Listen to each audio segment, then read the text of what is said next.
এক ভাই সাইকেলে করে কি আনতেছে ভাই, দেখি কি ভাই, কি এগুলা কি এগুলা হাড়ি ভাঙা, দেখি অরিজিনাল হাড়ি ভাঙা।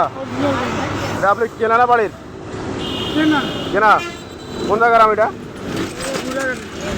বুড়ার ঘাট। তারপরে তো এটা পলিয়ার খেয়ারি নয়।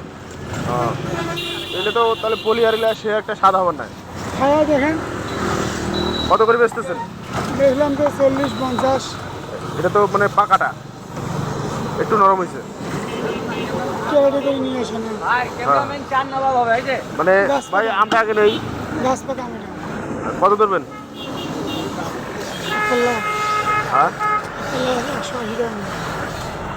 ভাই, মাল নরম আছে। মাল দুটো তিনটে মাল নরম আছে। যা আছে আছে, আমি গড়া নিয়ে এক পারলে 100 টাকা দেবো। 150 টাকা কিছু কাপ হয় নাই। আর যদি দেওয়া চলে আপনি দিতে পারেন। 150 টাকা কিছু কাপ হয় নাই। তাহলে বেচেন, আপনার মাল আপনি বেশি দাম পাইলে বেচেন, সমস্যা নেই।